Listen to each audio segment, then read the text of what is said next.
Oke, kita mulai ya.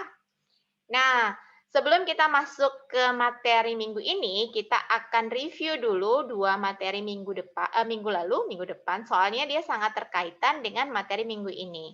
Nah, silahkan ya teman-teman yang sudah membaca, mengerjakan tugas minggu lalu, pasti sudah bisa nih menjawab pertanyaannya. Pertanyaan yang pertama, oke silahkan. Apa sih struktur modal itu? Apa pengertian struktur modal? Novi, Bu.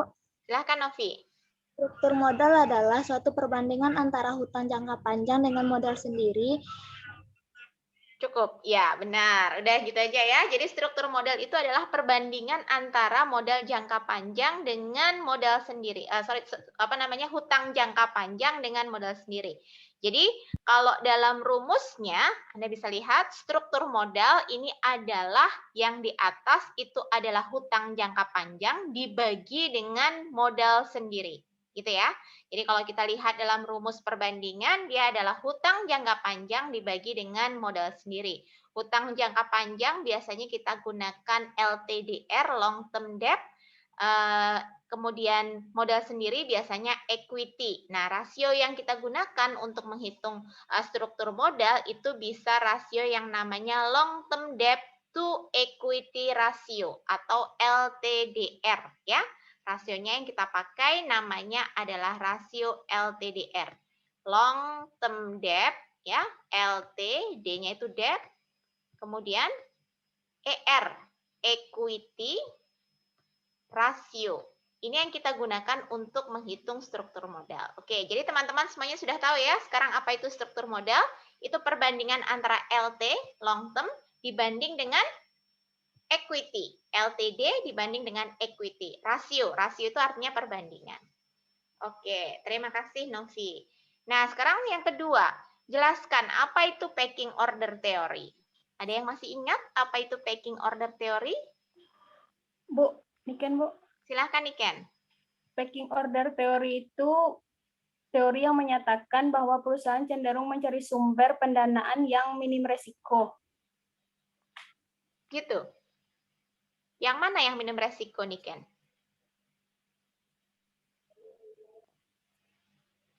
Itu aja yang ingat, Bu. Itu dia yang ingat. Oke, silahkan yang lain, tambahkan. Ya, memang perusahaan memang akan cenderung untuk mencari sumber pendanaan yang minim resiko. Tadi kan ada 2, ya. Sumber dananya kan kita udah belajar dulu. Ada sumber dana internal dan ada sumber dana eksternal. Kira-kira mana yang lebih minim resiko? Internal lah, Bu. Internal, benar Desi. Ya, jadi perusahaan dalam struktur packing order tadi dikatakan oleh Niken dia kan mencari sumber dana yang minim resiko. Jadi sebenarnya kalau menurut packing order teori, perusahaan lebih memilih untuk menggunakan sumber dana internal terlebih dahulu dibandingkan dengan sumber dana eksternal. Jadi dia lebih preferensinya menurut packing order ini adalah dia lebih suka sumber dana yang asalnya dari dalam perusahaan, bukan yang dari luar perusahaan. Kenapa? Tadi dijelaskan sama Niken, karena kalau yang dari dalam perusahaan itu resikonya lebih kecil daripada yang di luar perusahaan. Kita sudah belajar kalau yang di luar perusahaan, kewajibannya harus kita bayarkan dulu, iya kan?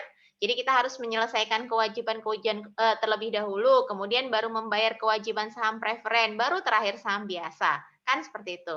Nah, jadi yang sumber dana internal ini sebenarnya kalau dari sisi perusahaan resikonya lebih kecil karena kewajiban dia untuk membayar saham internal itu terakhir. Sedangkan kewajiban dia untuk membayar eksternal, modal eksternal itu lebih didahulukan. Seperti itu.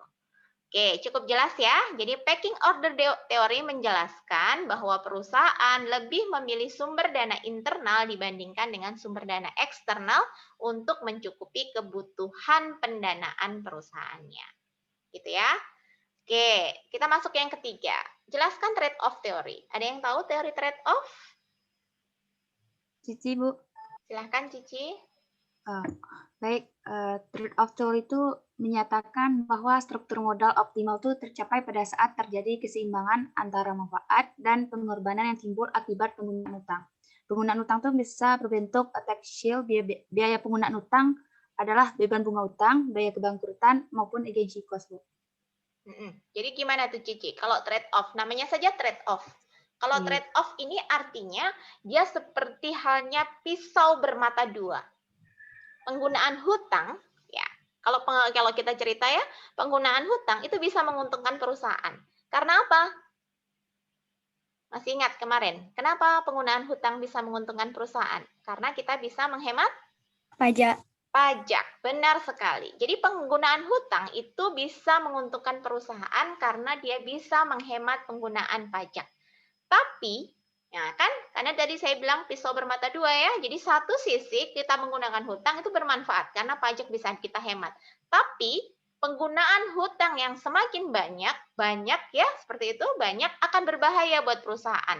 Tadi Cici menyebutkan ada dua lagi biaya yang belum saya sebutkan, yaitu biaya yang disebut dengan biaya kebangkrutan dan biaya agensi. Ya, jadi dengan meningkatnya penggunaan hutang, maka biaya kebangkrutannya juga akan naik. Kenapa seperti itu? Kebangkrutannya apa sih? Kebangkrutan ini apabila dia membayar biaya bunga terlalu besar gitu. Jadi beban-bebannya banyak banget, beban bunganya, akhirnya dia nggak mampu bayar bunga lagi. Gitu ya. Itu yang terjadi. Akhirnya karena dia nggak mampu membayar bunga, maka perusahaan bisa dikategorikan dalam kondisi pailit. Kalau pailit gimana? Bangkrut. Apa yang terjadi? Kalau perusahaan sudah dibangkrutkan oleh undang-undang, oleh pengadilan, dia harus menjual aset. Menjual aset. Nah, asetnya tersebutlah yang digunakan untuk membayar hutang-hutangnya dan bunga-bunganya. Itu yang dikatakan dengan bangkrut ya, teman-teman ya. Jadi bangkrut itu kalau di dalam bisnis itu adalah sebuah keputusan yang diterbitkan oleh pengadilan ketika perusahaan tidak mampu lagi membayar bunga-bunganya. Nah, dalam saat itu maka perusahaan harus menjual asetnya dan digunakan untuk membayar bunga serta hutangnya. Jadi, di sini pisau bermata duanya bermain ya. Penggunaan hutang terlalu banyak akan membahayakan karena ada biaya kebangkrutan. Selain itu juga ada namanya biaya agensi atau agency problem atau konflik. Karena yang punya kepentingan kepada perusahaan tidak lagi manajer, pemilik saham, satu lagi ada kreditor. Semua orang punya kepentingan. Semakin banyak kepentingan, semakin mungkin terjadi konflik. Di sanalah ada yang namanya agency problem. Gitu. Bisa dipahami? Kurang jelas ya, mudah-mudahan bisa dipahami ya. Jadi trade-off teori ini menyatakan bahwa penggunaan hutang di satu sisi menguntungkan buat perusahaan karena dia bisa menghemat apa tadi? Pajak. Pajak. Di sisi lain penggunaan hutang berbahaya kalau terlalu banyak ya. Kalau sampai ada sampai tingkat optimalnya itu penghematan pajak itu. Tapi kalau dia sudah semakin banyak, ya jadinya turun. Kenapa turun manfaatnya? Manfaatnya turun karena ada biaya yang namanya biaya kebangkrutan dan biaya agensi. Gitu ya. Biaya kebangkrutan muncul karena perusahaan nggak bisa bayar bunga. Biaya agensi munculnya karena adanya lebih banyak kepentingan di dalam perusahaan, sehingga ada mungkin muncul konflik of interest atau perbedaan kepentingan. Ya. Sampai sini ada pertanyaan? Ada yang belum paham? Oke, kita masuk teori yang selanjutnya. Teori yang selanjutnya yang saya tanyakan adalah signaling theory. Apa itu signaling theory? Silahkan, ini yang laki-laki pendiam semua nih. Apa itu signaling theory?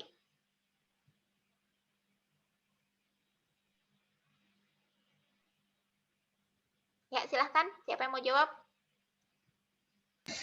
Rizky Agung, Bu. Boleh, Rizky. Silahkan, Rizky. Kalau signaling teori itu perusahaan memberikan informasi ke pihak luar perusahaan, Bu. Ke pihak eksternal, Bu. Seperti informasi saham gitu. Oke, kalau kaitannya dengan struktur modal, Rizky, kalau perusahaan pakai hutang itu memberikan signal apa? Gimana, Bu? Kalau kaitannya dengan penggunaan hutang itu memberikan sinyal apa? Keuntungan saham, Bu? Bukan, nggak dengar ya? Penggunaan hutang. Lagi di luar, Bu. Oh, oke. Yang lain ada yang mau membantu? Kenaikan yang baik, perusahaan, Bu. Yang baik, Bu. Informasi baik ya?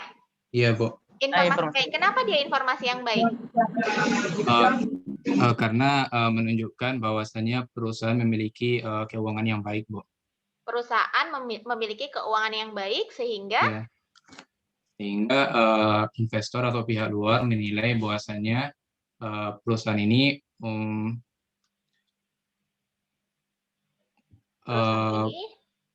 ya apabila ia berinvestor maka akan menghasilkan suatu hal yang baik, Bu. Jadi akan meningkatkan penilaian yang baik kepada perusahaan gitu. Oke, Dito. Makasih, Dito ya. Jadi memang kalau misalnya kita lihat signaling teori, ini benar hubungannya dengan informasi. Jadi kalau kita lihat informasi atau sinyal, itu ada dua jenis, yaitu sinyal apa? Sinyal positif dan sinyal negatif. Sinyal positif itu berarti akan direspon baik oleh investor. Kalau sinyal negatif itu akan direspon buruk oleh investor. Nah, dalam penggunaan hutang, apakah perusahaan akan berhutang atau tidak? Tentu ini akan dipertimbangkan oleh perusahaan. Ini akan memberikan informasi apa nih buat investor? Jadi tadi Dito bilang kalau penggunaan hutang itu merupakan sinyal yang baik bahwa ke perusahaan itu sebenarnya adalah perusahaan yang sehat, keuangannya baik. Nah, benar Dito. Jadi kalau kita bisa berhutang, gitu ya, kalau kita bisa berhutang, artinya sebenarnya kita punya kemampuan untuk membayar hutang. Gitu ya. Satu itu informasinya, yang kedua ada informasi lagi bahwa perusahaan sedang tumbuh, lagi growth. Kalau dia growth, tumbuh, berarti kan dia butuh pendanaan luar, dia butuh investasi. Jadi sinyal itu yang diberikan. Jadi menurut signaling teori, penggunaan hutang itu adalah informasi yang positif yang bisa memberikan informasi bahwa perusahaan sedang tumbuh, ya, membutuhkan banyak dana. Dan yang kedua, dia karena dia berhutang, dia memiliki kemampuan untuk membayar hutang. Nah, jadi teman-teman, kita mungkin kalau dalam perspektif individu, kita melihat orang yang berhutang itu biasanya nggak punya uang, ya kan? Gitu kan? Kita lagi kepepet, pinjam uang gitu. Kalau dalam perspektif perusahaan nggak seperti itu. Kalau dalam perspektif perusahaan, jadi perusahaan itu hanya bisa berhutang ketika dia punya uang untuk membayarnya, gitu. Tapi dia sedang nggak punya uang sekarang untuk mendanai sebuah proyek. Tapi proyek itu akan menghasilkan keuntungan yang lebih besar yang digunakan untuk membayar hutang-hutangnya tersebut. Itu jadi informasi atau sinyal yang diberikan kepada investor. Ada yang masih bingung? Ada yang mau ditanyakan? Nah, jadi teman-teman, struktur model ini menjadi kajian yang sangat menarik di dalam literatur. Jadi jurnal-jurnal yang membahas tentang struktur model ini juga cukup banyak. Jadi teman-teman, biasanya banyak digunakan oleh skripsi kakak kelas kalian ya, menganalisa tentang struktur model ini, makanya nanti dikaitkan dengan dividen, dikaitkan lagi biasanya dengan nilai perusahaan, seperti itu. Makanya saya ingin kalian memahami bagaimana penggunaan teori struktur model itu. Jadi ada beberapa, mulai dari tradisional, MM, nah itu udah nggak relevan sekarang, ya tradisional MM itu udah kurang relevan sekarang. Nah sekarang yang banyak digunakan adalah yang ini ya, packing order teori, trade-off teori, signaling teori, ada satu lagi market timing teori. Nah nanti bisa kita bahas di pertemuan berikutnya. Oke, ada pertanyaan sampai sini review materinya? Ada yang masih penasaran? Nah, ini menarik banget ya. Jadi sebagai seorang manajer nanti kalau Anda kerja di sebuah perusahaan, Anda harus menentukan nih, saya mau pakai modal sendiri atau mau pakai modal eksternal gitu. Bagaimana nih cara memilihnya? Berdasarkan apa saya memilihnya? Saya pakai teori apa gitu untuk menentukan saya pakai modal sendiri atau pakai modal eksternal gitu. Nah, sekarang kita akan masuk ke hitung-hitungannya kapan seharusnya sebuah perusahaan pakai modal sendiri atau pakai modal eksternal. Namanya adalah kebijakan struktur modal. Jadi kebijakan struktur modal ini adalah tujuannya adalah untuk menentukan penggunaan komposisi pendanaan jangka panjang yang optimal. Ya, menentukan komposisi pendanaan jangka panjang yang optimal. Biar apa sih kalau kita tahu komposisinya? Supaya tentunya biaya modalnya murah, ya. Jadi perusahaan tidak membayar biaya modal yang terlalu mahal. Kemudian tujuan akhirnya adalah meningkatkan nilai perusahaan. Kalau perusahaan nilainya baik, ya tentu dia akan direspon baik oleh pasar, harga saham akan naik terus. Kalau harga saham naik terus, keuntungannya apa? Modal sendiri, modal yang ada di neraca juga tentu akan terus bertambah. Perusahaan akan semakin besar ya, akan terus bertambah, tentu kesejahteraan pemegang sahamnya juga akan semakin bagus. Nah, itu tujuan akhirnya. Jadi penting sekali menentukan berapa banyak hutang yang harus saya gunakan, berapa banyak modal sendiri yang harus saya gunakan, berapa banyak biaya modalnya, itu penting banget untuk seorang manajer dalam sebuah perusahaan. Nah, apa sih pertimbangan penggunaan hutang? Ada beberapa pertimbangan dalam menggunakan hutang ya. Kita bisa lihat pertimbangannya. Pertimbangan yang pertama adalah yang disebut dengan analisis rentabilitas ya. Analisis rentabilitas. Nah, apa itu analisis rentabilitas? Analisis rentabilitas ini menyatakan bahwa Anda boleh berhutang ya. Hutang itu dibenarkan selama penambahan hutang itu bisa memberikan penambahan laba operasi lebih besar daripada bunga yang dibayarkan. Jadi kalau menurut analisis rentabilitas ini kita harus bandingkan apakah penambahannya laba operasi itu lebih besar daripada bunga yang dibayarkan ya. Jadi tambahan EBIT-nya lebih besar daripada beban bunga, itu harus dipikirkan oleh seorang manajer. Ingat di sini bukan hanya laba operasinya saja yang kita perhitungkan, tapi tambahan. Tambahan itu berarti selisih dari tahun ini dikurangi dengan tahun lalu. Kita bandingkan dengan beban bunga yang harus kita bayarkan. Kalau tambahannya itu ternyata lebih besar daripada beban bunganya, maka kita boleh pakai hutang. Gitu ya. Itu yang pertama yang kita sebut dengan analisis rentabilitas ya. Rentabilitas. Nah, yang kedua yang kita sebut dengan analisis likuiditas. Kalau menurut analisis likuiditas, ini gimana? Boleh nggak pakai hutang? Boleh pakai hutang ya. Boleh pakai hutang, asalkan perusahaan masih bisa untuk membayar bunga dan pokok pinjaman, gitu ya. Yang tidak boleh kalau perusahaan itu kesulitan likuiditas, jadi dia nggak bisa lagi bayar bunga dan angsuran. Kalau dia nggak bisa bayar bunga dan angsuran, maka dia dikatakan sebagai perusahaan yang tidak liquid lagi.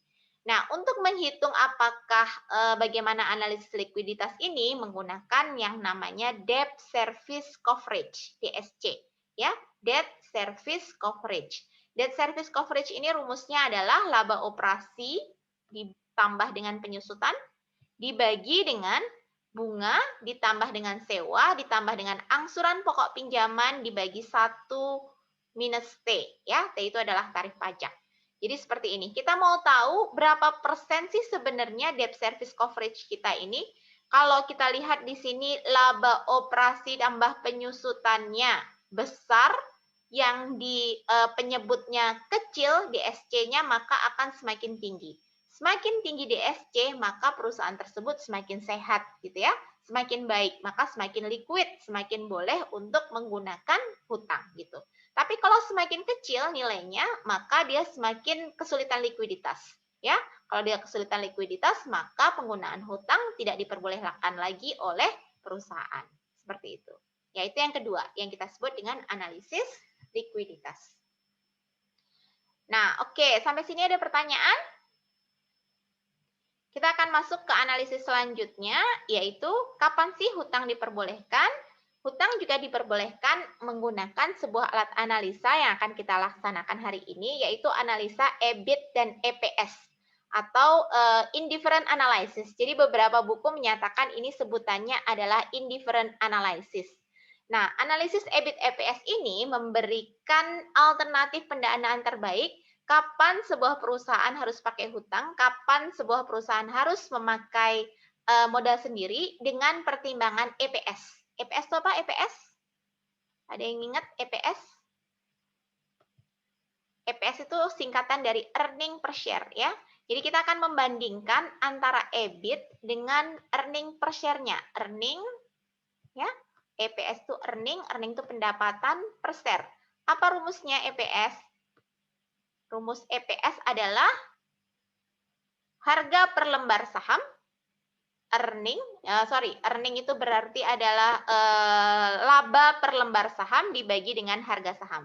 Jadi earning per share. Nanti kita lihat rumusnya ya. EPS itu adalah laba per lembar saham dibagi dengan harga saham. Jadi kita akan memilih mana sih sebaiknya kita menggunakan modal sendiri atau menggunakan modal eksternal dibandingkan dari perbandingan antara EPS dan EBIT. Nah, untuk itu kita akan membuat sebuah rumus ya. Kita akan membuat sebuah rumus. Rumusnya seperti ini. Rumus ini akan menyamakan tingkat EBIT jadi indifferent. Tingkat EBIT pada saat ini menggunakan hutang, D ini hutang ya. E ini menggunakan saham biasa, dan P ini adalah menggunakan saham preferen. Jadi kita akan menggunakan rumus ini untuk menentukan kapan sebaiknya perusahaan itu menggunakan EBIT, menggunakan hutang atau kapan dia menggunakan modal sendiri. Ya, jadi EBIT dikurangi dengan ID itu adalah bunga, ya, bunga. EBIT dikurangi dengan bunga dikalikan dengan pajak dikurangi dengan saham preferen. Ini ND adalah jumlah saham, ya, jumlah saham pada saat menggunakan hutang. Yang ini juga gitu, EBIT dikurangi dengan bunga, IE itu adalah bunga pada saat kita menggunakan saham biasa. Ini sama seperti itu, T itu adalah pajak, P itu adalah saham preferen, NE di sini adalah jumlah pada saat kita saham pada saat kita menggunakan saham biasa. Nah, di sini berarti EBIT itu biasa, earning before interest dan tax, dikurangi dengan IP itu adalah bunga, ya, bunga pada saat menggunakan saham preferen, dikurangi dengan pajak, dikurangi lagi dengan saham preferen, dan jumlah saham preferennya. Gitu. Jadi rumusnya ada di sini, penjelasannya ada di slide selanjutnya, ya.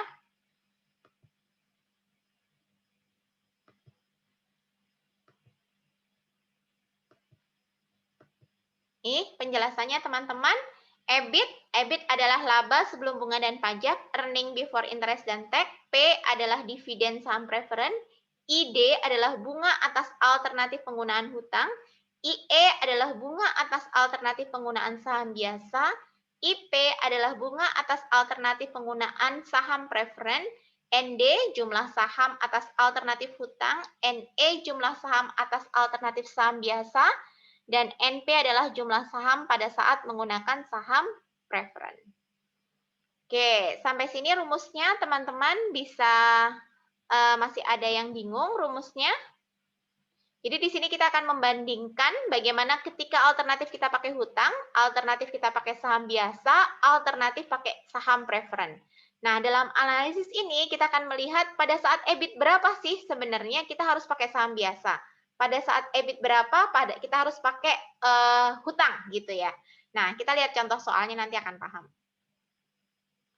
Nah, di contoh soal ini Anda bisa lihat ada sebuah perusahaan, pada bawa kalkulator teman-teman. Pada bawa kalkulator ya, mudah-mudahan ya. Kita lihat ya. Suatu perusahaan mempunyai modal sebesar 10 juta. Nah, 10 juta ya, kita pakai angka yang kecil aja di sini.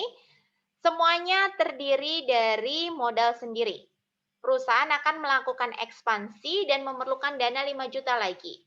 Untuk itu ada beberapa alternatif alternatif pembelanjaan atau penggunaan dana yang bisa dipilihnya. Yang pertama, dia bisa mengeluarkan semuanya saham sendiri sebesar 5 juta ya. Dia bisa menggunakan obligasi ya sebesar 5 juta dengan bunganya 9%, atau dia bisa menggunakan saham preferen dengan dividen sebesar 7% dengan dana 5 juta tadi. Nah, pada saat ini laba sebelum bunga dan pajak adalah 1 juta. Jadi EBIT-nya adalah 1 juta. Tarif pajak perusahaan adalah 50% per tahun. Dan saham biasa beredar adalah 200.000 lembar. Ya. Saham biasa dapat terjual dengan harga Rp50 per lembar. Oke, sampai sini ya soalnya ya teman-teman ya. Tolong sekarang dituliskan dulu supaya paham, diketahui. Ya, apa aja yang diketahui di sini? Sampai sini, diketahui. Apa yang diketahui? Tolong dituliskan di buku catatannya apa yang diketahui. Berarti yang pertama? Modal. Modal 10 juta. Modal besarnya 10 juta. Oke, jadi tulis ya, berarti modal besarnya 10 juta. Nah, modal sendiri itu terdiri dari apa? Yang 10 juta itu terdiri dari apa saat ini? Saham ya, berarti ya.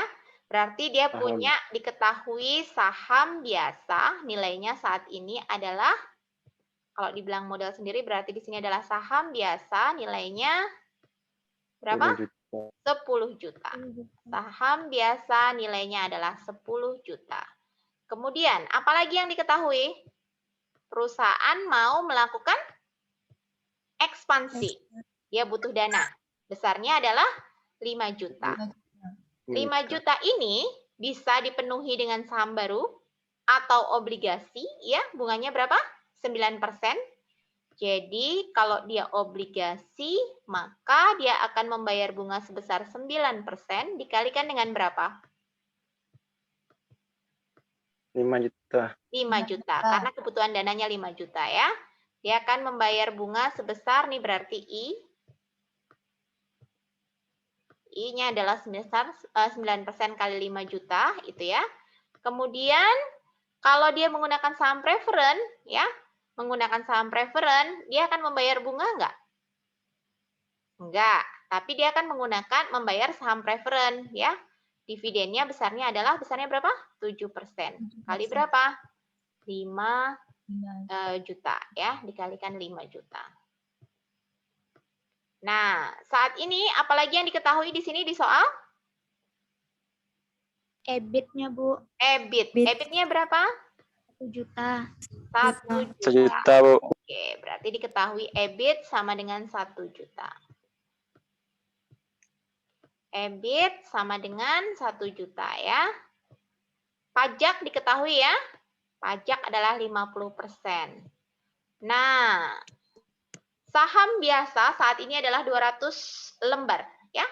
200 lembar saham. Jadi jumlah saham biasa saat ini dari 10 juta ini, 10 juta rupiah ini jumlahnya N-nya nilainya adalah berapa? N-nya jumlahnya. N-nya adalah 200.000 lembar. Jadi harga per lembar sahamnya berapa? 50 rupiah. 50. Dapatnya dari mana itu 50? 50 ini dapatnya sebenarnya dari 10 juta dibagi dengan 200.000. 200. Jadi harganya, sahamnya adalah 10 juta. N ya ini ya. N adalah 200 lembar. Oke. Paham ya teman-teman? Kemudian harga berarti di sini harganya apa? Harganya adalah 50 per lembar. Atau sama dengan 10 juta dibagi dengan 200. Ya, itu harga sahamnya. Oke, sampai sini ada pertanyaan, apa yang diketahui? Kita akan lanjutkan ya. Kalau tidak ada pertanyaan, kita akan lanjutkan. Kita akan lanjutkan kemudian. Nah, pertanyaannya adalah, ini ada jika. Jika ini berarti abaikan dulu. Jika laba setelah ekspansi, ada dua alternatif. Kalau labanya 2 juta gimana? Kalau labanya 1,2 juta gimana? Dia menanyakan tentukan alternatif terbaik dan tingkat EBIT. Algi, matikan dulu mikrofonnya Algi. Algi, tolong matikan mikrofonnya Algi.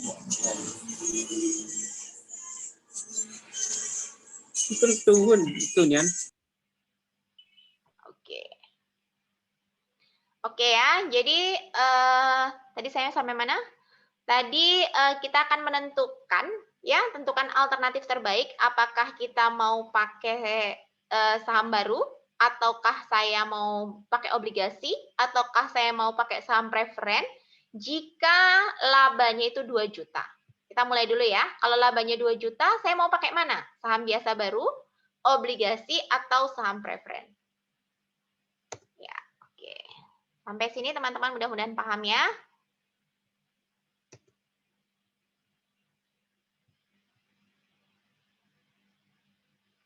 Sebentar. Kok saya stop share?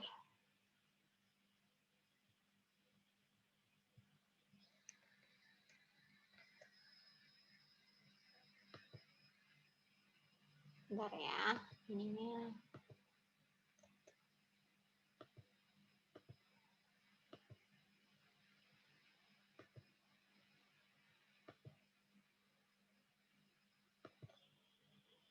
Oke, selanjutnya gimana cara menjawabnya? Jadi yang diketahui udah paham ya? Kita mulai dari yang pertama, gimana cara menjawabnya? Jadi kita pakai alternatif, cara ini adalah seperti halnya kita menghitung laporan laba rugi, teman-teman. Ada 3 jenis alternatif ya, saham biasa, obligasi, dan saham preferen. Tadi masing-masing mempunyai EBIT yang sama, yaitu EBIT-nya berapa? hasilnya tadi EBIT-nya? 1 juta. Saat ini 1 juta. Tapi setelah ekspansi berapa? 2 juta. Ada dua alternatif ya. Ada yang 2 juta, ada yang 1,2 juta. Kita pakai dulu yang pertama, yang 2 juta. Yang 2 juta ya. Jadi setelah ekspansi, EBIT-nya adalah 2 juta. Jadi saham biasa 2 juta, obligasi 2 juta, saham preferen 2 juta. Ini sebenarnya ini adalah alternatif yang pertama, kita pakai saham biasa. Ini alternatif yang kedua, kita pakai obligasi. Ya, ini yang kedua, kita pakai obligasi. Ini alternatif yang ketiga, kita pakai saham preferen. Nah, kita hitung dulu bunganya I, EBIT dikurang dengan I. Itu kan di dalam laba rugi ya. Kita hitung dulu I. I-nya berapa? I-nya 9%, gitu ya. Kalau saham biasa, kita pakai semuanya saham biasa, tentu kita nggak bayar bunga. Benar ya? Kalau kita pakai obligasi, tentu kita bayar bunga. 450.000. Dapatnya dari mana ini? 9% dikali 5 juta. Ya, benar. 9% dikalikan dengan 5 juta. Tolong Anda tulis sendiri, 9% dikalikan dengan 5 juta ya. 0,09 dikalikan dengan 5 juta. Jadi 9% dikali dengan 5.450.000. Iya, Bu. Oke. Yang saham preferen ada bayar bunga? Tidak, Yang saham Bu. preferen tidak. Berarti di sini 0 ya. Jadi yang saham biasa kita tidak bayar bunga, yang obligasi kita bayar bunga, yang saham preferen kita tidak bayar bunga. Setelah EBIT berarti kita bisa menghitung yang namanya EBT. Benar ya? EBIT dikurangi dengan interest namanya EBT. EBT-nya bagaimana? 2 juta dikurang 0 dapatnya 2 juta. 2 juta dikurang 450 dapatnya 1.550.000. 2 juta dikurang 0 dapatnya 2 juta. Kemudian setelah EBT kita akan bayar pajak. Pajaknya diketahui 50%. Dari apa 50% itu pajak dibayarkannya? EBT. Dari EBT, benar. Jadi 50% dari EBT. Jadi pada saat saham biasa kita bayar pajak sebesar 1 juta ya. Pada saat kita menggunakan hutang kita bayar pajaknya 775.000. Nih, Anda bisa lihat pajaknya lebih murah ya kalau kita pakai hutang.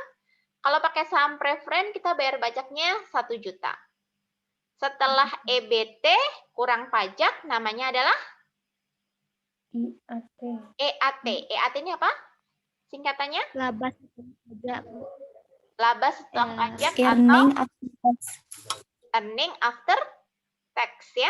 Earning after tax atau bahasa Indonesia mudahnya adalah laba Setelah bersih. pajak. Laba bersih. Yang disebut laba Laba bersih bersih. itu EAT, teman-teman ya. Jadi laba setelah pajak atau yang kita sebut dengan laba bersih itu pada dasarnya adalah EAT. Jadi EAT adalah EBT dikurang dengan tax. Ini hasilnya. Oke? Dapat hasilnya. Nah, setelah itu kita kan bayar dividen ya. Yang dibayar dividen duluan adalah saham preferen karena saham biasa itu terakhir dibayarnya. Nah, maka saham preferen kita bayar di sini 350, obligasi kita tidak punya. 350 ini dapatnya dari mana? Ada yang tahu dividen saham preferen tadi berapa? 7% dikali 5 juta. Benar sekali. 7% kita kalikan dengan 5 juta ya. Kita kalikan dengan 5 juta. Dapat di sini namanya dividen saham preferen. Maka earning ini yang akan kita bagikan kepada pemegang saham sudah ada. Earningnya 1 juta, jadi 1 juta dikurang dengan 0 berarti 1 juta. 775 dikurang dengan 0 adalah 775. 1 juta dikurang 350 hasilnya adalah 650.000.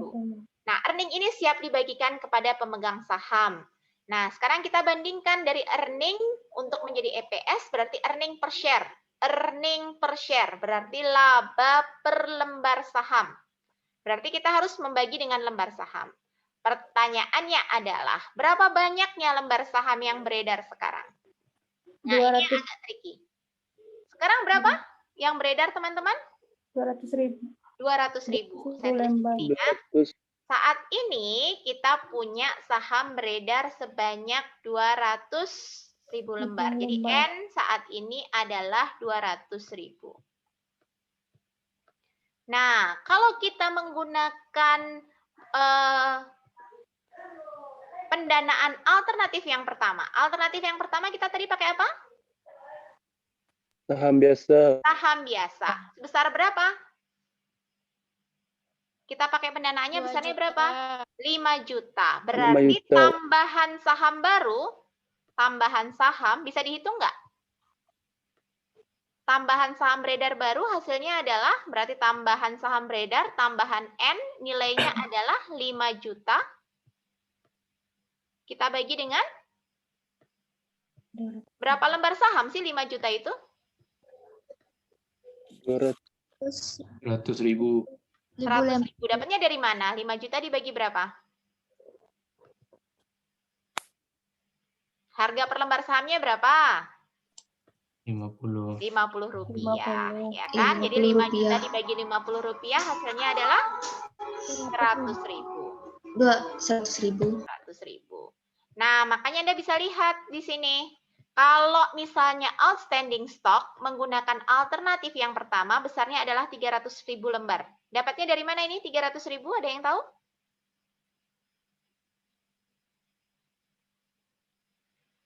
Soal. Lembar saham ditambah sama tambahannya tuh, Bu. Benar sekali. Jadi jumlah lembar saham yang sudah ada, yaitu 200.000, ditambah dengan tambahannya sebesar 100.000. Maka di sini jumlah lembar sahamnya adalah besarnya berapa? 200.000 lembar. Ya? 300.000 lembar. Oke? Bisa dapat ya teman-teman ya. Jadi 200 tambah 100. Kalau pakai obligasi, ada lembar sahamnya nambah? Enggak. Enggak. Tidak. Makanya dia tetap di sini N-nya besarnya adalah 200 lembar. Kalau pakai saham preferen, ada lembar saham biasanya nambah? Tidak. Tidak. Ya, nah, makanya di sini tetap jumlahnya 200.000 lembar. Ingat, saham preferen sudah kita bayarkan di atas ya. Jadi kita udah nggak membagikan lagi untuk earning per share-nya. Berarti di sini jumlah lembar sahamnya, kalau saham biasa meningkat menjadi 300.000 lembar, kemudian saham biasanya, obligasinya adalah 200.000 lembar, saham prefernya adalah 200.000 lembar. Kemudian kita mencari EPS. EPS itu apa? Tadi earning per share. Laba per lembar saham. Jadi tinggal dibagi ya. 1 juta dibagi 300, dapatnya 33. Kemudian 775 dibagi 200, dapatnya adalah 3,875. Dan berapa ini? 650 ya. Kemudian kita bagi dengan 200.000 dapatnya adalah 325. Ya.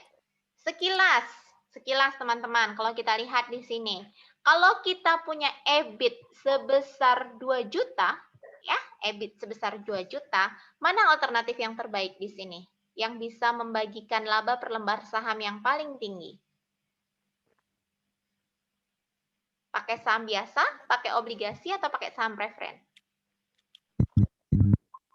Obligasi. Pakai obligasi, ya benar. Jadi kalau menggunakan laba operasi, kalau kita akan menghasilkan laba operasi 2 juta, maka alternatif terbaik untuk perusahaan adalah menggunakan obligasi karena menghasilkan laba per lembar saham yang paling tinggi.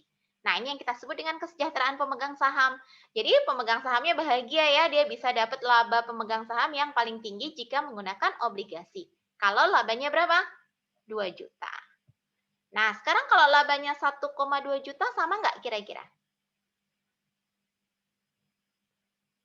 Sama nggak? Silahkan kerjakan dulu. Boleh dikerjakan? Sekarang bisa dikerjakan teman-teman?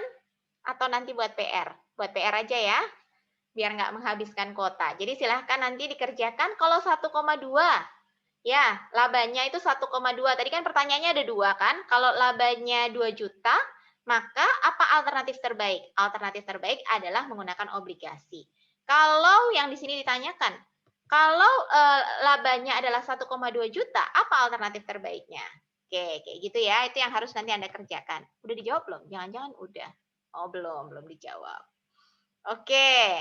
Nah, sekarang kita akan menghitung indifferent point-nya ya. Indifferent point itu seperti apa? Indifferent itu adalah sebuah titik yang indifferent. Aku nggak penting lah, bisa pakai dua-duanya.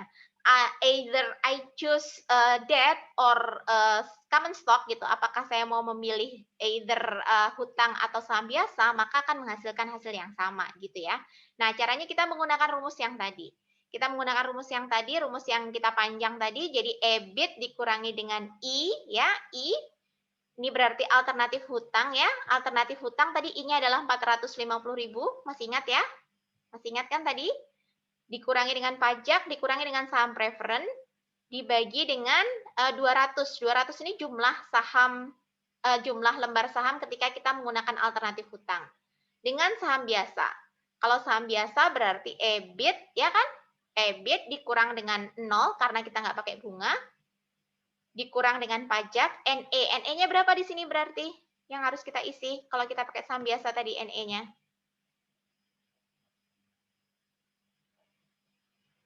NE-nya berapa? Ada yang tahu? Dari sini loh teman-teman ngerjainnya. Nih, NE-nya berapa? 300.000. 300.000. Jadi ini Anda ganti dengan 300.000. Nah, ini caranya seperti perkalian silang di 300.000. Jadi kita pakai perkalian silang nanti ya. Pakai perkalian silang nanti tolong dicobain. Jadi 300.000 kita kalikan dengan EBIT dikurang 450 dikurang dengan 1,05. Ini tinggal Anda kalikan. Ini kan 0,5. Berarti 0,5 EBIT dikurang 225 ya. Sama dengan hasil yang ini kemudian dibagi dengan hasilnya ini kemudian dikalikan silang. Perkalian silang biasa. Pelajaran SMP. Pasti bisa. Nah, ini nanti gunanya adalah untuk mencari berapa EBIT-nya. EBIT-nya nilainya adalah 1.350.000. Artinya apa di sini? Artinya pada saat EBIT 1.350.000, Anda bisa memilih baik itu hutang atau saham biasa, dia akan menghasilkan EPS yang sama. Oke, kayak gitu ya. Nah, sekarang supaya Anda nggak cuma melihat, coba dicoba. Hasilnya sama nggak? Bagaimana? Apakah EBIT-nya benar 1.350 dengan hitung-hitungan yang sudah saya tuliskan di sini? Silahkan, cobain dulu. Yang atas aja. Boleh yang atas, boleh yang bawah. Jadi kalau yang bawah, ini kita menyamakan antara saham biasa dengan saham preferen. Ya, kalau yang atas, kita bikin indifferent antara hutang dan saham biasa. Coba perkalian silangnya. Silahkan dicoba. Saya tungguin. Nanti kalau ada yang masih bingung, biar Anda tanyakan saat ini juga. Jadi yang di sini 300 ya, NE-nya ya. Ini NE-nya belum ditulis nih. NE-nya sama dengan 300.000.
Sudah ada yang udah dapat? Ada yang kesulitan nggak?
Sudah? Sudah semuanya? Nggak kesulitan kan? Ada yang kesulitan dapatnya? Perkalian silangnya? Fiska? Fiska aman, Fiska? Aman, Bu. Oke. Sofia? Sofia Yulia Putri? Nggak ngerti, Bu. Nggak ngerti? Yang mana yang nggak Iya. ngerti, Sofia? Pas perkalian silangnya tuh, Bu. Pas perkalian silangnya. Oke. Jadi di sini berarti kalau kita kalikan dulu atasnya aja dulu, Sofia. Ini kan 1 dikurang 0,5, dapatnya berapa? 1 dikurang 0,5. 0,5 kan? Nah, ini dari sini aja mulainya. Kalau saya gitu, berarti 0,5 dikalikan dengan siapa? EBIT. Ya kan? 0,5 dikalikan E dikurang berapa? 0,5 kali 450 itu berapa? 225, ya kan? 225. Saya kurangi ya 00-nya ya, biar menghemat waktu. Dibagi dengan 200. Dibagi dengan 200. Oke. Itu sama dengan berarti ini 0,5 EBIT. 0,5 EBIT kalikan lagi dengan 0,5 EBIT ya. Dikurangi dengan 0. Berarti tinggal 0,5 dibagi dengan 300. Oke, kalau dikalikan silang gimana? Jadi ini kali ke sini. Berarti hasilnya berapa? 0,5 dikalikan dengan 300. Berarti 150.000. 150.000 terus dikurang dengan 300 dikalikan dengan 225, hasilnya 775.000 gitu kan ya. Itu sama dengan nilainya 0,5 dikalikan dengan 200. Dapatnya berapa? 100 Kemudian setelah itu disatukan, kan udah mudah tuh. Iya kan? Masih bingung? Berarti ini kan 100. Paham, Bu. Kenapa? Tadi ada terjadi kesalahan pengaliannya, Bu. Jadi gitu kan, Makanya nggak dapat 150 jawabannya. dikurang dengan dikalikan ini. Ini dikalikan ini ya. Ini dikalikan ini berapa? 775. 775. Itu adalah nilainya sama dengan berapa ini? 100 Oke, udah gitu aja kok. 100 Berarti kita satukan karena ini 100 taruh di sini. Berarti ini adalah 50 ini dikurangkan Ini kan taruh sini. Kalau ini taruh sini atau ini taruh sini. Kan bisa pindah juga kan? Negatif-negatif. Berarti 775 dibagi dengan 50. Hasilnya adalah 1.300. 1.350 atau 1.350. Gitu ya. Ini perkalian silangnya. Oke, dari sini tadi interpretasinya apa? Namanya indifferent point. Indifferent point berarti pada tingkat EBIT yang ini 1.350 kita bisa memilih hutang atau saham biasa karena dua-duanya akan menghasilkan EPS yang sama. Jadi nggak penting. Jadi kalau kita mau pakai hutang atau saham biasa, dua-duanya boleh karena EPS-nya akan sama. Begitu juga dengan hasil penghitungan yang bawah. Hasil penghitungan yang bawah bilang apa? Dengan pada saat EBIT 2.100.000, maka kita bisa memilih pakai saham biasa atau saham preference. Tuh, buktinya seperti apa? Buktinya dikelihatkan dalam hitung-hitungan yang ada di bawah ini. Anda bisa lihat ya. Nih, kita lihat ada dua tadi hasilnya. Kita bisa ngelihat tadi adalah 1.350 antara saham biasa dan obligasi dan 2.100 antara saham biasa dan saham preferen. Ya, kita dapat hasilnya. I seperti biasa I dihitung. Pada saat obligasi 450 ya, ini enggak ada. EBT biasa EBIT dikurang dengan I. Tax 50%, EAT adalah EBT dikurang dengan tax, dapat hasilnya. Dividen saham preferen yang hanya saham preferen yang kita bayarkan, berarti saham preferen di sini. Earning adalah EAT dikurangi dengan dividen saham preferen, berarti EAT dikurang ini, hasilnya 675, 450, 1.050 dan 700.000. Outstanding stock jumlah saham beredar pada saat saham biasa adalah 300 lembar, obligasi adalah 200 lembar, saham biasa lagi adalah 300 lembar, saham preferen adalah 200 lembar. Maka Anda bisa lihat nih, pada saat 1.350 maka kita indifferent. Kita bisa memilih saham atau obligasi karena EPS-nya sama. Berapa EPS-nya? 2,25. Sama ya. Nah, pada saat 2.100.000 kita juga indifferent. Kita bisa memilih apakah kita mau menggunakan saham biasa atau saham preferen karena menghasilkan EPS yang sama sebesar 3,5. Seperti itu. Itu interpretasinya untuk indifferent point. Jadi EBIT EPS ini bisa menentukan berapa sih titik di mana kita indifferent. Kita bisa memilih dua-duanya dan apa yang terjadi setelah itu. Jadi dari sini teman-teman bisa lihat analisisnya. Kalau misalnya dia tadi 2 juta, mana tadi 2 juta? 2 juta, tadi kita pilih pakai apa? Obligasi, Bu. Obligasi. Kalau 2.100.000, kita pilih pakai apa?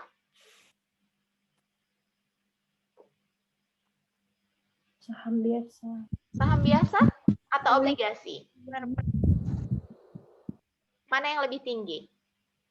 Obligasi masih menghasilkan EPS yang tinggi. Nah, ini harus dibandingkan lagi nanti. Kalau 2.100.000 seperti apa. Tapi yang jelas pada saat 2.100.000 kita boleh memilih antara saham biasa dan saham preferen.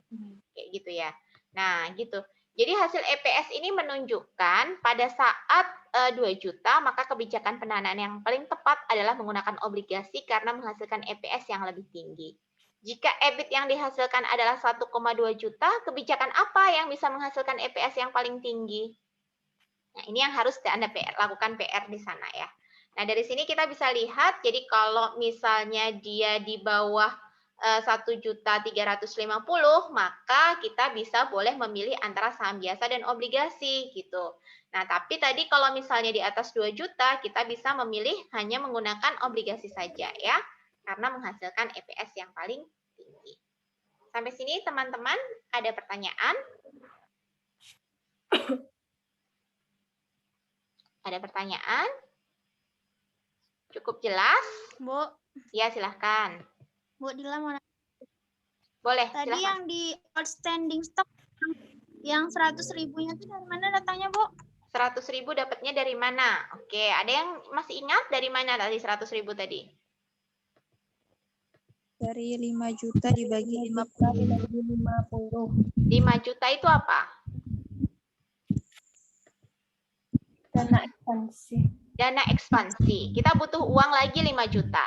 5 juta ini bisa dipenuhi dengan saham biasa, dengan obligasi, maupun saham preferen. Jadi kalau saham biasa berarti kita harus menerbitkan saham baru kan? 5 juta kita bagi dengan harga saham per lembarnya. Harga saham per lembarnya adalah 50. Jadi 5 juta dibagi dengan 50 besarnya adalah 100.000. Gitu. Kalau kita pakai obligasi berarti nggak ada tambahan ya, karena obligasi kan nggak pakai jumlah saham lagi ya. Saham preferen juga nggak dipakai karena saham preferen karakteristiknya mirip dengan obligasi. Dibayarkan terlebih dahulu dividennya. Jadi tidak diambil di akhir setelah EAT. Ada lagi yang mau bertanya?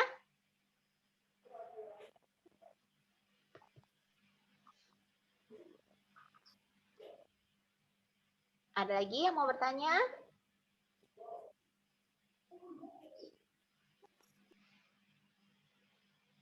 Oke, jadi analisis indifferent ini bisa membuat kita membuat sebuah analisa ya teman-teman ya. Jadi 1.350.000 sama saja kita bisa pakai saham biasa dan obligasi, berarti di atas 1.350.000 kita bisa bagusnya pakai obligasi. Karena tadi sudah menunjukkan EPS-nya paling tinggi. Di bawah 1.350.000 maka kita bisa menggunakan saham biasa gitu ya. Jadi seperti itu. Jadi di bawah 1.350.000 berapa? Tadi saya contohkan di soal 1.200.000 yang harus Anda kerjakan tadi ya. Coba lihat nanti. Apakah benar pada saat 1.200.000 itu EPS-nya lebih tinggi untuk saham biasa? Gitu. Ya, itu yang nanti yang Anda buktikan di latihan. Ada lagi pertanyaan yang lain yang belum dipahami? Sudah? Oke, kalau sudah berarti saatnya Anda ngerjakan latihan. Silahkan Anda kerjakan latihannya di e-learning, dikumpulkannya sore ini sekalian ya, ngabuburit. Jadi langsung dikerjakan sekarang biar nggak lupa. Nanti deadline-nya jam 6 sore hari ini. Oke, sudah saya upload di e-learning barusan. Oke ya. Terima kasih teman-teman. Insya Allah kita ketemu lagi minggu depan sebelum kita libur lebaran ya. Tetap semangat, tetap jaga kesehatan, tetap semangat ibadahnya juga. Jangan sia-siakan Ramadannya ya. Tinggal 15 hari, oke? Jangan sia-siakan waktunya untuk hal-hal yang kurang bermanfaat lah di bulan ini ya. Terima kasih. Wabillahi taufiq wal hidayah. Mohon maaf kalau ada kesalahan. Assalamualaikum warahmatullahi wabarakatuh. Waalaikumsalam warahmatullahi wabarakatuh. Oke, silahkan.